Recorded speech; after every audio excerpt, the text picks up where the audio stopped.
Salut, c'est Jack. Jack. Donc, je vais vous reparler d'un couteau suisse, donc le Swisscamp, qui est en gros le gros multi-tool pliant de chez Victorinox. Donc, là, j'ai juste changé les plaquettes parce qu'elles étaient rouges, toutes rayées et tout. Là, je suis passé sur un modèle noir. Je trouve ça plus classe, ça fait moins kitsch. Même si j'aime bien les plaquettes rouges, c'est original, ça fait le couteau standard, mais voilà. Donc, je voulais revenir dessus parce que ça fait un petit moment que je l'utilise quand même. Et je voulais vous montrer les outils que j'utilise quand même pas mal souvent.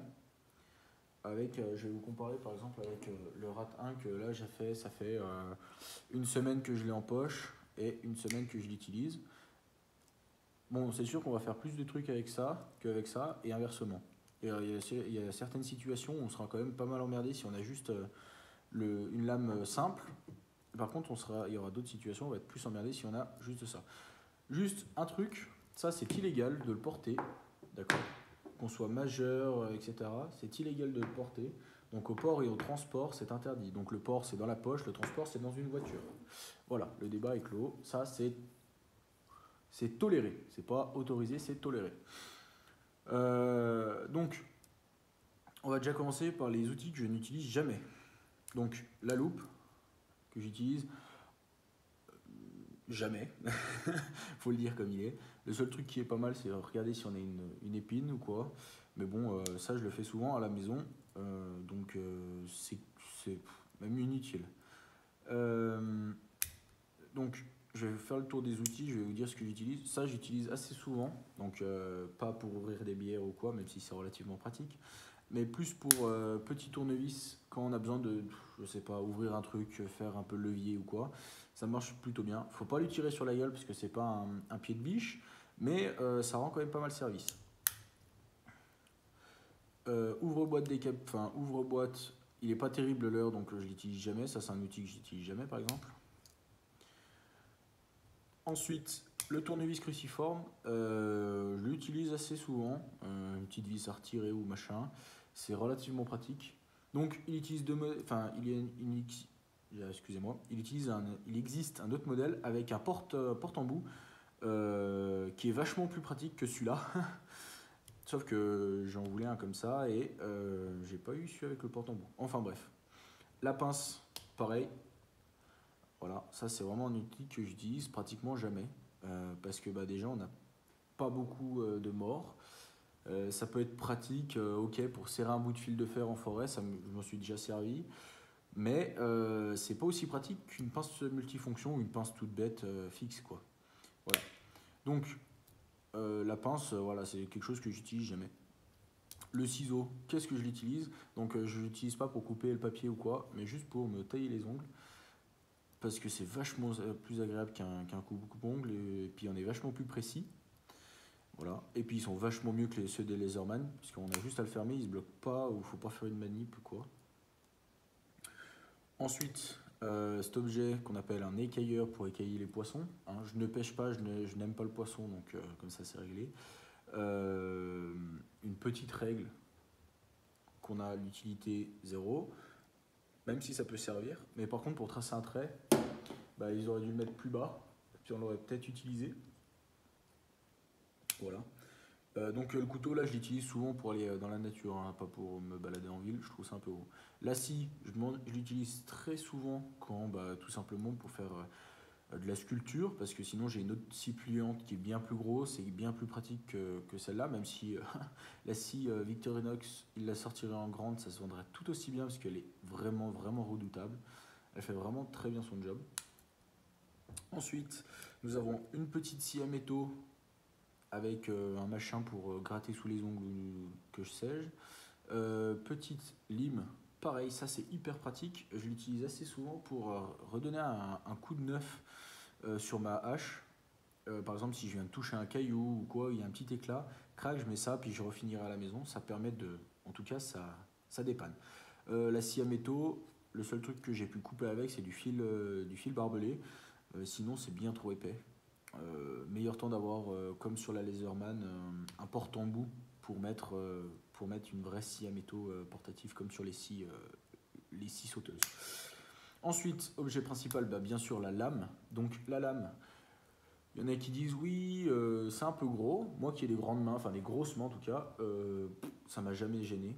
Autant pour couper un morceau de bois que pour manger, ça m'a jamais gêné. Le racier est de très bonne facture, ça n'a jamais bougé. J'ai dû l'affûter 3-4 fois, mais sans plus.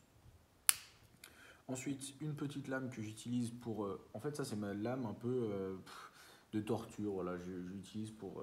je sais pas si on va voir, mais voilà, elle est toute bouffée. C'est une lame que j'utilise pour faire ce que je n'oserais pas faire avec la grande lame. Donc si je la casse, je l'abîme ou quoi, j'ai pas de regret. Voilà, une lame suicidaire, on va dire. Donc ça, j'utilise beaucoup. Ensuite, le tire-bouchon, bien évidemment. Ça, c'est hyper important. Voilà, ça, on peut le racheter pour le mettre sur tous les tournevis. Tournevis à lunettes, il faut que j'en rachète un parce que le mien, il est cassé. Je vais essayer de vous montrer. Voilà, le mien, il est cassé. Donc, c'est un peu embêtant. Sur ce modèle-là, normalement, il y a un stylo, sauf que le stylo était vide. J'en ai pas trop l'utilité. Ça m'a servi une fois ou deux, mais voilà. Après, l'encre a séché dedans. Une petite pointe, qu'ils en appellent une épingle ou quoi. Ah, ça a son utilité, oui, non. Ça prend pas de place, c'est pas lourd, je le laisse dedans. Ça, si j'en ai utilité, c'est là. Si j'en ai pas l'utilité, ma foi, tant pis. Alors ensuite, on a un bout de ciseaux à bois.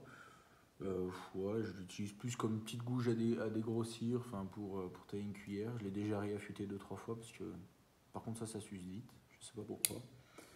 Un tournevis tout bête, c'est pratique aussi. Ensuite, voilà, quelque chose qui est franchement bien pratique. Alors ça sert à multi-choses, remettre une chaîne de vélo, porter un carton ou quoi avec les ficelles là. Moi j'utilise tout simplement pour récupérer ma popote dans le feu. Tac, la anse est là, je la lève et ça permet de pas se cramer les doigts. D'accord, avoir une bonne poignée et être bien. Donc ça, j'utilise souvent en forêt. Et le poinçon magique qui ne sert à rien, je n'utilise pas non plus. Donc en gros, ce qu'il faudrait virer, si je refais le récapitulatif, donc ça serait la loupe à virer, d'accord. L'ouvre-boîte, en mettre un mieux, parce que celui-là en fait, comme il fonctionne, celui-là il faut aller à l'avant. D'accord. Et le mieux, c'est quand on va en arrière. Si vous avez déjà utilisé, vous savez de quoi je parle. Voilà. Le tournevis, on le garde. On a dit que la pince ne servait strictement à rien, à part pour faire des petits collets et encore. Bon, moi, je sais pas m'en servir des collets, donc franchement, ça, je n'en ai pas l'utilité du tout. Les ciseaux, on a dit qu'on les gardait. L'écailleur avec le machin pour enlever les hameçons, pareil, ça, moi, j'y virerais, ça sert à rien. Et puis quand on achète un écailleur, souvent il y a des couteaux fixes qui font écailleur et bien mieux que ça. Donc voilà, pour en avoir discuté avec des copains pêcheurs. Pourquoi il ne veut plus rentrer? Parce que il y en a un qui n'est pas dans sa position. Voilà. La scie, bon, on a dit qu'on la gardait. La scie à métaux, en gros, qui fait plus slim qu'autre chose, je la garderai, même si celle sur mon Laserman est vachement plus efficace parce qu'il y a un côté diamanté. La lame, les deux lames, on a dit qu'on y gardait. Le tire-bouchon avec le petit machin pour les lunettes, pareil. Ah oui, j'ai oublié de parler de la pince à épiler. La pince à épiler, oui, c'est efficace, mais ça en vaut pas une plus grosse en tout cas. Le cure-dent, je m'utilise plus pour nettoyer le couteau que pour me gratter les dents, d'accord. Je me taille plus un bout de bois pour me gratter les dents, parce que celui-là, c'est un peu court, à vrai dire. Voilà. Puis les objets derrière peuvent servir, à part ça là, ça c'est vraiment inutile ce poinçon. J'ai déjà essayé de faire des trous dans le cuir, à part faire de la merde, ça fait rien du tout. Voilà, donc c'était petit retour d'expérience sur ce couteau suisse qui me suit bientôt depuis 5 ans, que je trouve très agréable à utiliser, même s'il y a des objets qui servent à rien. Mais pour ma défense, enfin pour leur défense, ils ont fait ce modèle là, j'ai acheté, et en tout cas j'aurais pu peut-être en prendre un modèle plus petit. Mais j'aimais bien ce modèle-là. Les objets qui sont dedans peuvent servir, mais ce n'est pas ceux que j'utilise souvent. Je vous remercie d'avoir regardé cette vidéo, et puis à bientôt.